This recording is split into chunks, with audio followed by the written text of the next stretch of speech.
Well, we are officially past the halfway point of 2023. Now seems like the perfect time for me to look back at the movies that have been released up to this point and let you know what I think is worth watching. I wanted to have this video out sooner, but I was preoccupied launching 3 new podcasts on my channel. Give them a listen if you've literally run out of things to listen to. Now let's skip the preamble and explanatory bullshit and get to the content. These are the 2023 movies worth watching, mid-year edition. Number 1, The Flash. Yes, The Flash. I am actually recommending watching this troubled box office bomb. I want to be clear and state that I'm a huge DC fan and pick Batman as my favorite superhero of all time. That said, I'm also a strict film critic and will be the first to point out the god-awful quality of live-action DC films of the past decade. In my opinion, basically everything post the Dark Knight trilogy has been mostly shit. I'm not a fan of the Snyderverse, and Justice League, both versions, is probably one of my least favorite superhero films ever made. So why would I recommend watching The Flash then? When this film was first announced, I, like everyone else, could not give a shit. It wasn't until the plethora of rumored cameos began to leak online that my interest was piqued. As someone who is a diehard fan of the Bruce Timm animated DC universe and Batman Beyond, the prospect of an aged Michael Keaton once again donning the mantle of Batman was tantalizing. I have always wanted to see a live-action version of Batman Beyond with an aged Michael Keaton portraying the old man mentor version of Bruce Wayne. Sadly, The Flash is now probably the closest we'll ever get to seeing that. But it's not all bad news. In what could have been a lame single scene or barely present cameo, Michael Keaton's Batman is in fact a major part of the movie. I really liked this take on the character. Rather than deliver a phoned-in cameo, Keaton instead delivers a powerful and nuanced performance as an aged version of his 1989 Batman. Unlike that version of The Dark Knight, this older portrayal has much more depth and character development. Keaton does an excellent job giving us a broken version of Bruce Wayne that has largely given up on life. And over the course of the film, we get to see the spark inside him slowly grow as he once again realizes the importance of superheroes. This performance makes me sad when I realize that we're likely never going to get another one. Warner Brothers seems intent on burying the Batgirl movie, which Keaton was rumored to be a big part of. And now that The Flash has become one of Warner Brothers' biggest flops of all time, it's not likely Keaton will be returning for future appearances. So aside from Keaton, what about the rest of the movie? Well, I'm happy to say it's pretty good. It's not amazing, it's not high art, but it's a solid fun watch. The story is engaging and a good choice for the character of The Flash.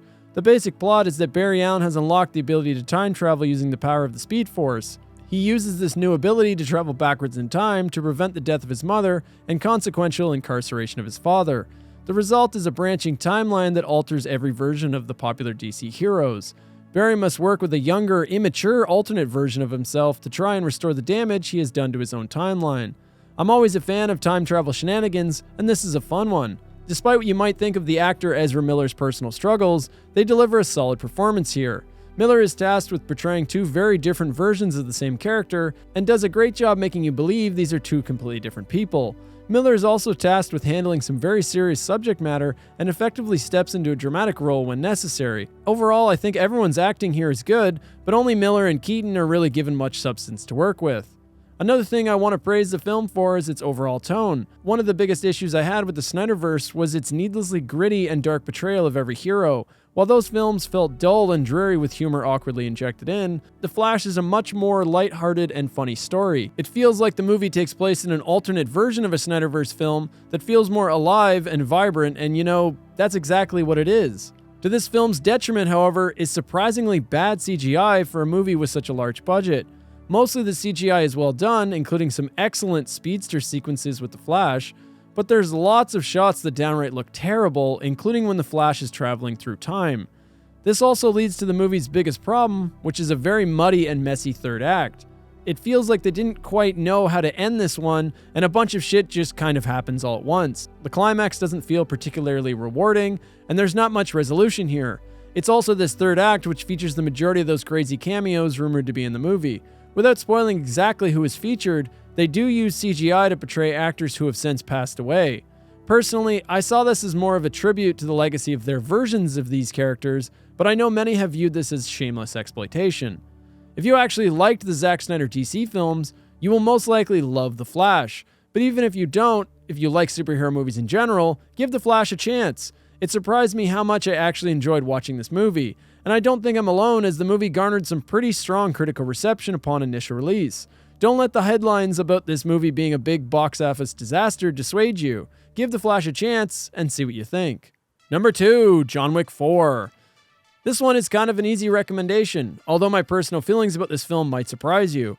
While I did enjoy myself watching it, I think it's a very flawed movie that is nowhere near the high praise it's been given. John Wick 4 picks up exactly after the events of the previous entry, with John now bringing the fight directly to the mysterious High Table, the puppet masters behind the majority of the conflict within the John Wick franchise. If you haven't seen any of the previous John Wick films, should you watch this one? I don't recommend it, as this film relies heavily on rules and references from the previous entries. You will literally have next to no idea why anyone is doing anything here. Sure, you could just watch the film for pretty much the same reason anyone watched the other movies, cool action sequences, and this film definitely delivers a lot of them. I said it was easy for me to recommend watching John Wick 4, and that's because if you're familiar with the formula of this franchise, then you'll love this latest entry. The plot is pretty much irrelevant, and you're watching these movies for fun action and hard-hitting fights. John Wick 4, just like John Wick 1 through 3, has some great chase sequences, well-choreographed fight scenes, and over-the-top shootouts. All the stuff you want from a John Wick movie is here, and that's why it's an easy recommendation. Keanu Reeves leaves it all on the screen, literally sacrificing his body for these movies. The 58-year-old actor is very convincing as a badass unstoppable assassin that just refuses to die. On top of Keanu Reeves' performance, everyone in this movie is great. Ian McShane once again kills it as the wise counseling Winston. Bill Skarsgård could not be more natural as a pompous evil villain. Donnie Yen is amazing as the blind ex-friend of John Wick, who is now tasked with killing him. Yen's blind assassin Kane actually has some of the more memorable moments in the film. Even lesser side characters like Scott Adkins' Killa and Shamir Anderson's Tracker get decent screen time and prove to be solid additions to the overall cast. So if the action is top-notch and the acting is great, what's the problem? While I'll admit that I own several action films that offer a little more than cool shit happening on screen, I had much higher expectations for the fourth entry in this franchise. You could say the plot of the John Wick movies are pretty irrelevant, but with a runtime of 3 hours, you need to give me a little bit more than just seeing cool shit to keep my attention. By the 2-hour mark, I was already beginning to feel fatigue, and the action scenes were just starting to blur together. John Wick 4 boils down to little more than characters go to a place, talk for a bit, and then all hell breaks loose. This formula is repeated for almost the entirety of the film, and by the end, I was completely burnt out. I became numb to the punches from the action sequences, and after the body count began to grow to an absurd level, I found it harder to suspend my disbelief. The action scenes began to feel more cartoony and nonsensical instead of realistic and grounded, which is definitely the tone the series has always gone for. I think the film would have benefited greatly with a 2-hour runtime and a much tighter script. Sure, who cares about a plot in a big dumb action movie? But in this film, it feels like the writers are just making up new rules as they go along, and it becomes very convoluted.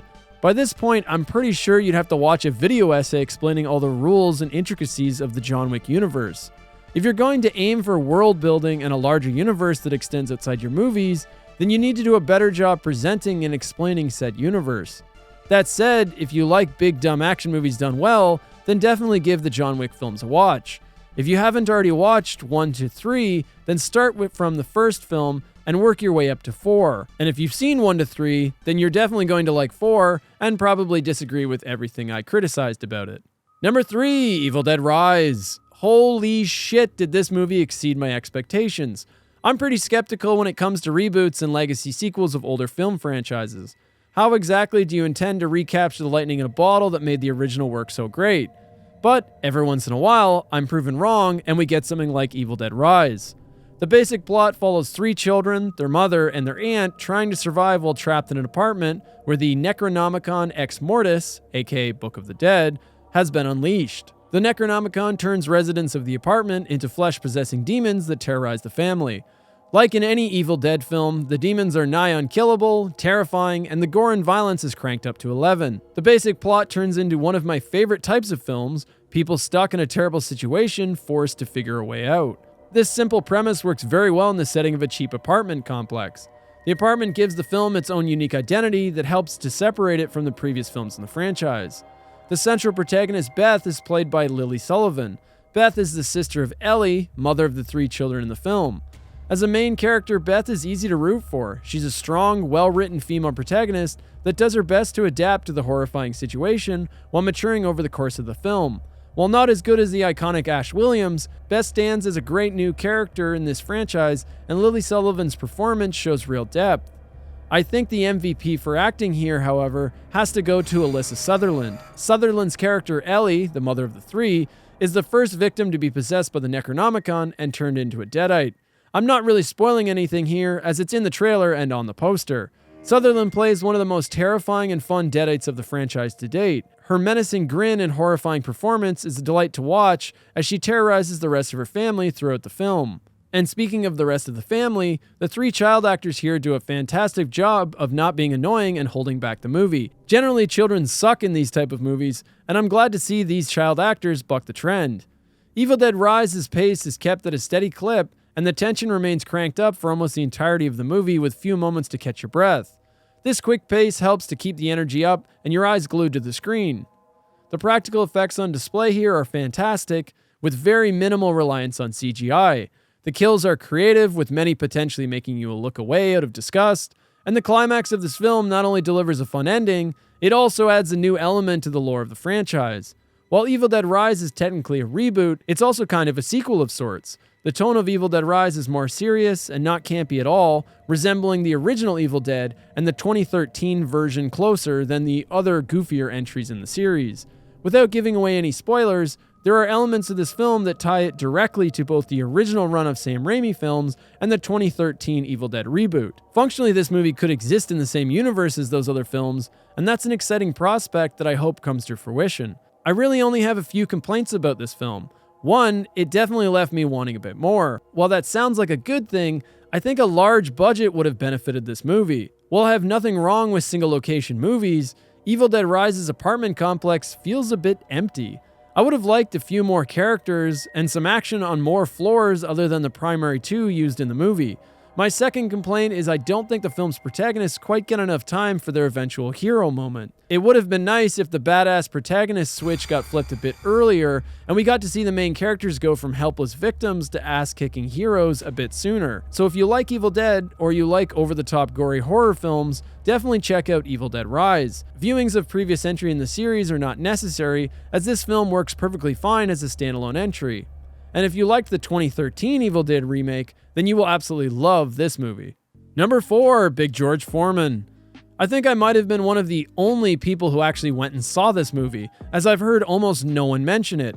Big George Foreman is a biopic chronicling the life and career of legendary boxer George Foreman. I have a soft spot for movies about boxing, as the Rocky series remains one of my favorite franchises to date. And while this film never reaches the quality of films from that franchise, it does a commendable job delivering a heartfelt and inspirational story. In case you're unaware of the real-life story that inspired this movie, at the age of 45 years old, George Foreman did the unthinkable and managed to win the World Heavyweight Championship title. A feat that remains unmatched to this day, as Foreman is still the oldest heavyweight champion of all time and the only man to win back the title 20 years after losing it. I was very familiar with this story, but didn't really know much else about Foreman's life and long career before this moment. Thankfully, this movie does an excellent job fleshing out Foreman's formative years of life, as it literally goes from his childhood into middle age. As well, the sets and costumes are effective at evoking the decades in history they're portraying. I was worried this movie would focus the majority of its runtime on the main career of Foreman's comeback, but thankfully it takes its time to really dig into Foreman's early career. There is some very interesting history here that I think even non-fans of boxing can appreciate. The titular George Foreman is portrayed by actor Chris Davis, and while Davis does not have a lot of acting credits to his name, he delivers a fantastic performance here. Acting as both a young adult and middle-aged version of Foreman, Davis brings an intensity and humility to the role that really makes you want to root for this person. You get to see the real-life growth of Foreman through Davis's performance, as he goes from a young, street-tough hothead to a peaceful, humble humanitarian. You also have to appreciate the dedication Davis had for the role. He not only got into fighting shape to play the young version of George Foreman, he also then put on 50 pounds of fat to play the out-of-shape, middle-aged Foreman. That's right, that's not a fat suit or prosthetics. That is authentically Davis's real body in every scene. And he also did all of his own stunts and all the fight work in the movie. Praise has to also be given to actor Sullivan Jones, who plays Foreman's real-life rival Muhammad Ali. At times, Jones's version of Ali manages to steal the scene, and will probably remain as one of the best on-screen portrayals of the legend to date. Forrest Whitaker is also here, and he is fantastic as always, playing Foreman's mentor and coach, Doc Brodus. Big George Foreman is a simple biopic that feels less like an Oscar bait film and more like a genuine attempt to bring to life the incredible story that inspired it. If you like biopics or inspirational type movies, give Big George Foreman a watch. It definitely deserves more praise than what it's received so far. Number 5, The Machine. Going from one biopic to kind of another one, The Machine is loosely based on the real-life story of comedian Bert Kreischer, who, while in college, got involved with the Russian mafia. Unlike Big George Foreman, this movie is not interested in accuracy and is not a serious drama. This is through and through a farcical comedy film. The thin plot follows a now older Kreischer who feels a bit stuck in life and wants to better connect with his family who are starting to resent him. Ghosts from his past begin to haunt him as gangsters he wronged 20 years ago while on his drunken trip to Russia show up and take him back. They also kidnap his estranged father, played by Mark Hamill. From there, the plot goes from wacky to downright ridiculous as we bounce across Russia, meeting more and more eccentric gangster characters. The main character of Bert Kreischer is actually played by Kreischer, who plays a more exaggerated and altered version of himself. For a comedian with little to no acting experience, Kreischer does a commendable job as the film's central protagonist. It's a ballsy move for him to take the lead role when they could more easily cast a veteran actor instead. Thankfully, Kreischer's acting isn't bad, and the movie does a good job utilizing him. The plot allows for lots of silly moments that highlight Kreischer's comedic timing and showcase his very good physical comedy skills. The film intercuts between the current timeline and flashbacks of a young Kreischer in the 90s on the original drunken trip to Russia. I think this was a wise decision, as it allows the original true story to be slow-rolled to the viewer instead of simply dumped out all at once. These segments are very well done, and praise is owed to actor Jimmy Tatro, whom you may best recognize from the excellent Netflix show American Vandal. He absolutely nails the young party-loving Bert Kreischer. I also really liked the actress Iva Babik, who plays the gangster Irina, who Kreischer ends up spending the majority of the film's runtime with. She is a badass bitch in this movie, and I thought the juxtaposition between her and Kreischer worked pretty well. While not being a particularly hilarious movie, it is still very enjoyable. I found myself laughing at several moments, but definitely not throughout the entire runtime. I think a tightening of the script, or maybe a few reshoots with some more comedic talent, could have made the movie a bit better. But also, there's only so much you can do with this premise. It's not a long movie, and that's to its credit, but I think the main problem here is that there's just not enough comedic actors on screen. Kreischer is left to basically carry the entire movie himself comedically, and while the supporting cast do an admirable job, I feel like it ultimately comes up short. But, I mean, what more do you want? Is it a simple, stupid comedy movie? Yes, and that's a good thing. There is nowhere near enough comedy films being made today, and that's a major problem. Comedy was always a major genre at the box office, and without it, the variety of options at the theater is greatly reduced. This isn't an outstanding movie by any means, but if you just want to turn your brain off for a bit and just laugh at dumb shit, The Machine definitely delivers. Number 6, the Super Mario Bros. Movie. I don't have a lot to actually say about this movie. It's pretty simple, actually. Do you like the Mario Brothers? Do you want some simple, stupid entertainment you don't have to think about? Then watch the animated Mario Brothers movie. It's competent as all hell.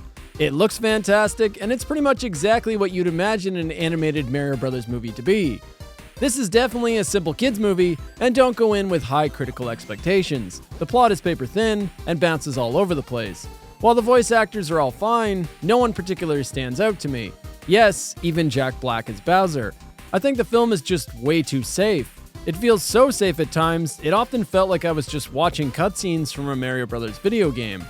There's not a ton of originality or creativity on display here. It's basically a paint-by-numbers adaptation of the source material. Say what you will about the train wreck that was the 1993 live-action Mario Bros. Movie, but at least that film took chances and tried to do its own thing.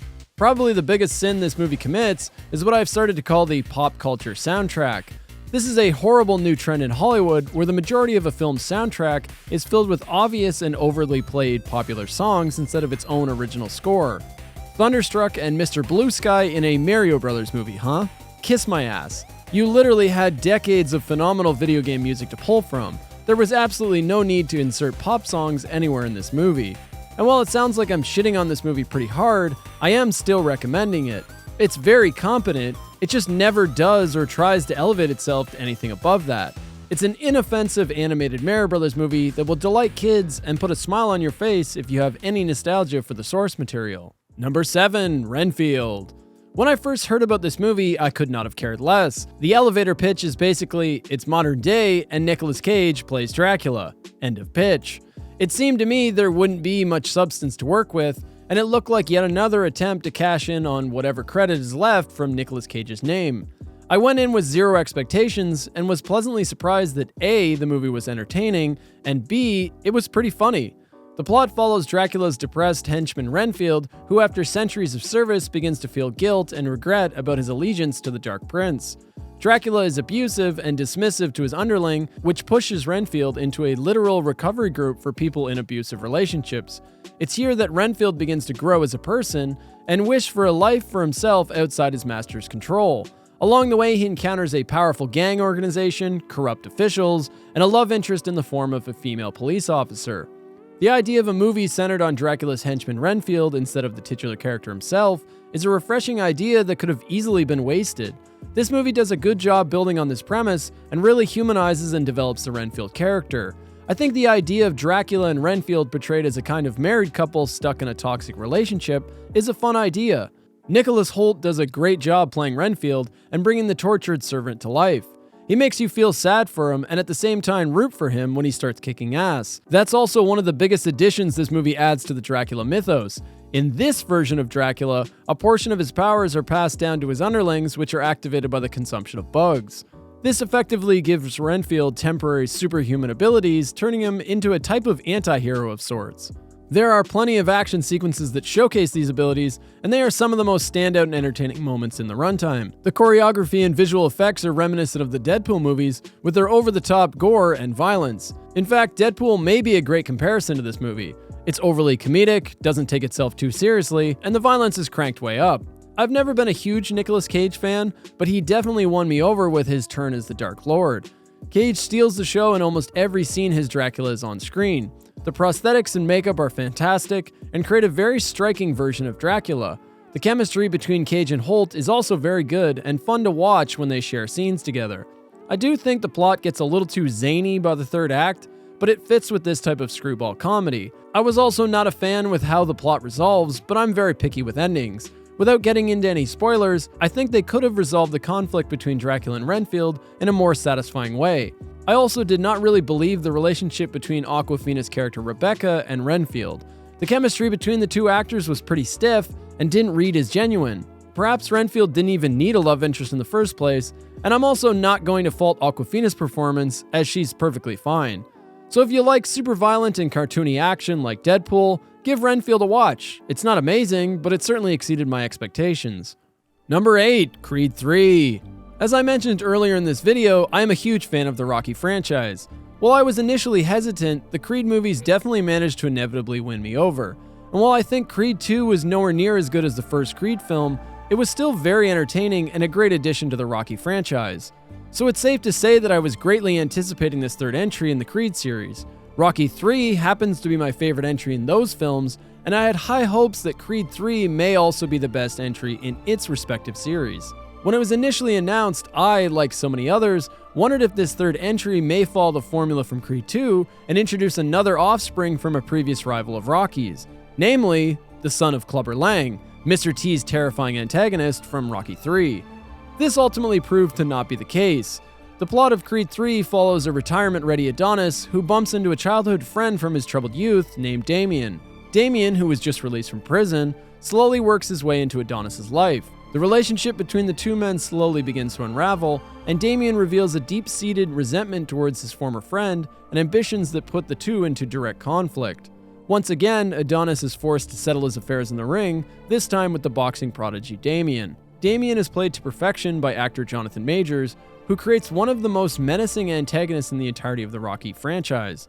Damien doesn't fight like any other character we've seen to date. He displays a cool, calculating demeanor while systematically analyzing and breaking his opponent down.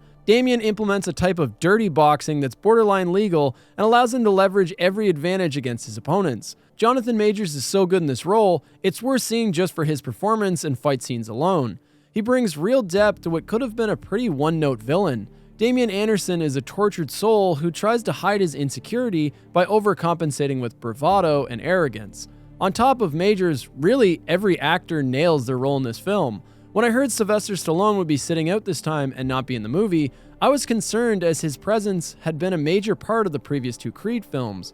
Without the Rocky character, a lot of the dramatic weight from the film is left to be carried by the rest of the cast. Thankfully, they all do a great job carrying the load, and the absence of Rocky's character doesn't ruin anything. This is probably the best on-screen acting we've seen to date between Michael B. Jordan and Tessa Thompson as their marriage is tested. They have fantastic chemistry, and their dialogue is very well written and feels authentic. The chemistry between Jordan and Majors is also great, and the scenes between the two rivals are some of the standouts in the film. Praise is also owed to actress Felicia Rashad, who delivers her third turn as the late Apollo Creed's widow. She has some very powerful moments and fills in some of the needed guidance usually given by Rocky.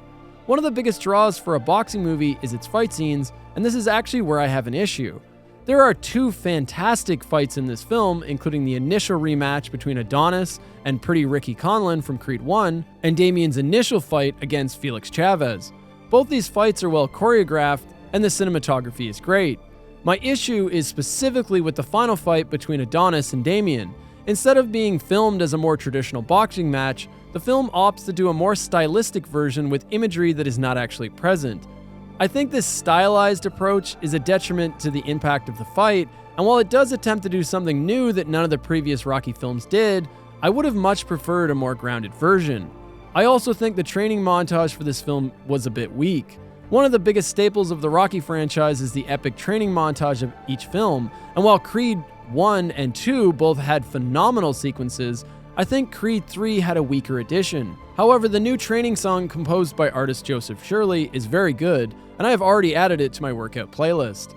If you like motivational type movies like any entry in the Rocky series, then definitely check out Creed 3. The strong themes of facing your past to be able to move forward resonate well and make it a worthy new entry to the franchise. I would recommend watching at least the previous two Creed films before watching this latest entry, as there are lots of connections and plot threads. Personally, the Adonis character has completely won me over at this point. I can only hope for more future entries or possible spin-offs. The Creed films have done a great job bringing in elements from the older Rocky movies while introducing their own new canon. And I would like to see them continue to expand and build out this universe. If Damien were to return as a positive character in a follow-up, I think that would be an amazing addition to the franchise. We'll just have to wait and see. Number 9, Air. Releasing around the same time as two other corporate biopics, Tetris and Blackberry, Air tells the true story of how sports marketing executive Sonny Vaccaro led Nike in its pursuit of an endorsement deal with basketball player Michael Jordan, which ultimately resulted in the production of the most popular and well-known sports sneaker of all time, the Air Jordan. While I did watch the other two previously mentioned corporate biopics, I think only Air is worth recommending. Tetris doesn't have a lot of substance to it, and instead is forced to create an over-the-top corporate espionage-type thriller that feels inauthentic and invented for the purpose of entertainment. Blackberry was even worse. The soulless movie has a low-budget feel and characters that you could not care less about. Air does not have these problems, and while I'm sure the filmmakers took some creative liberties, the entire story feels grounded and pretty realistic.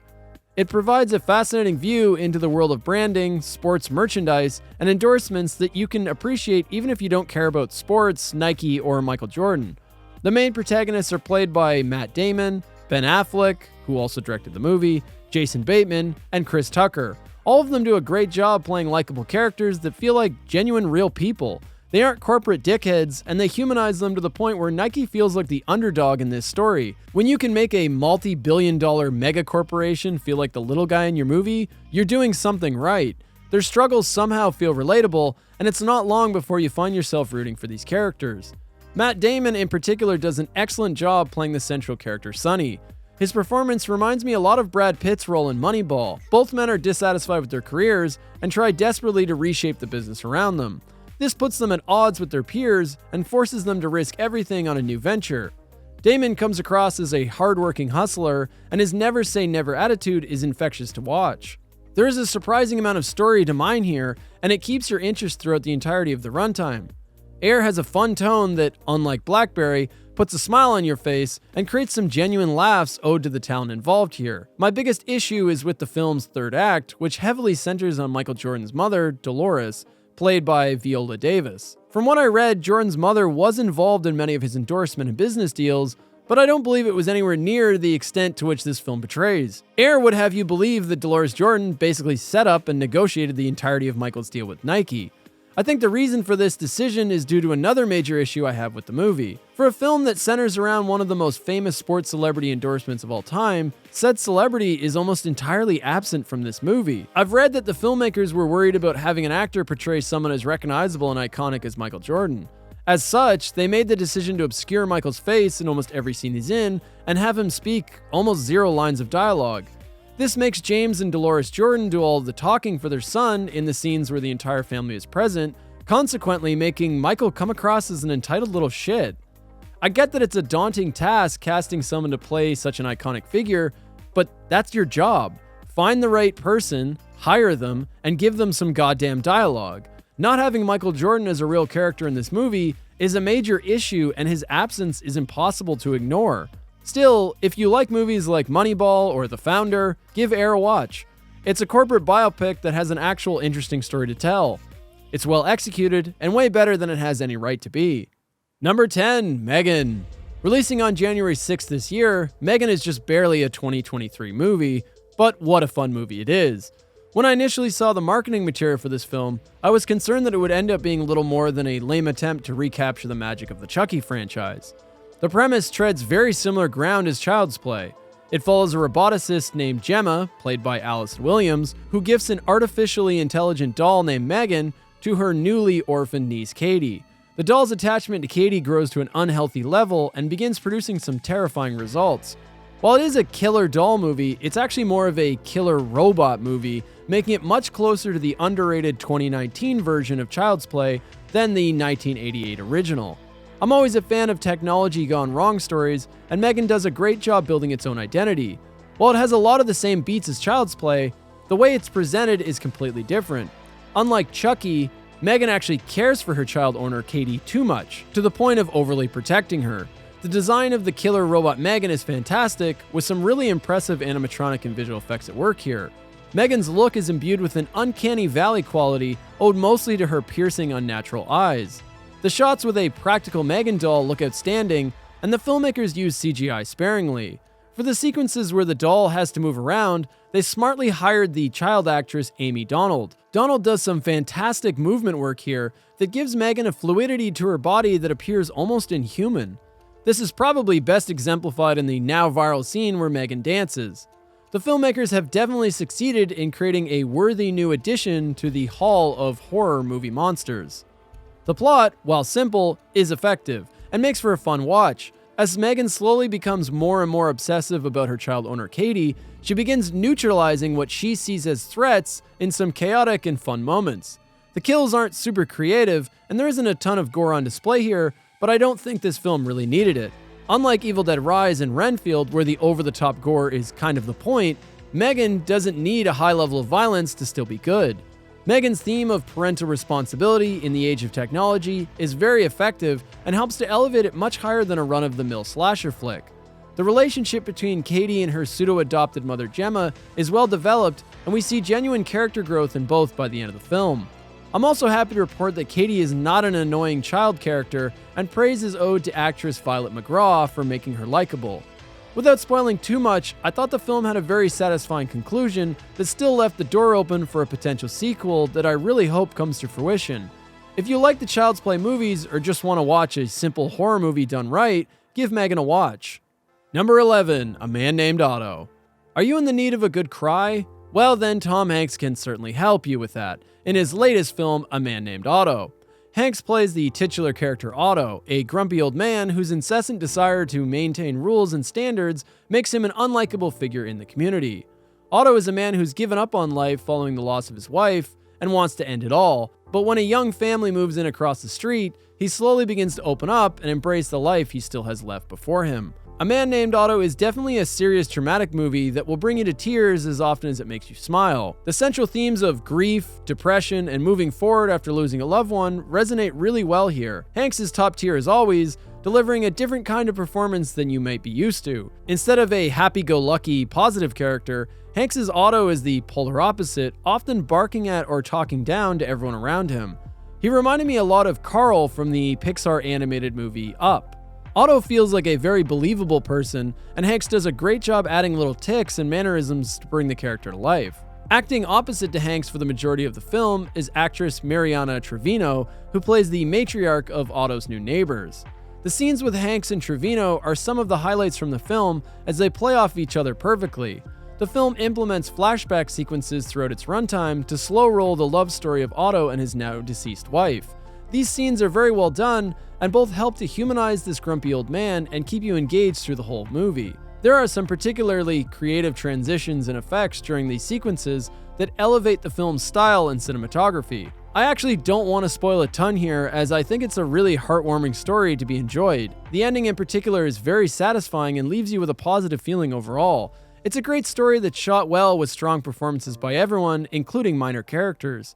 I don't really have much to criticize here, but I will say it's definitely the type of film you have to be in the mood to watch. If you like heavier themed films or movies like Up that can make you smile through your tears, then give A Man Named Otto a chance and see what you think. And there you have it. That's a total of 11 films so far in 2023 that I think are worth a watch. To reiterate, just because I think they're worth watching doesn't mean I think they're worth owning. I am very strict about what actually makes it onto my shelves and into my collection.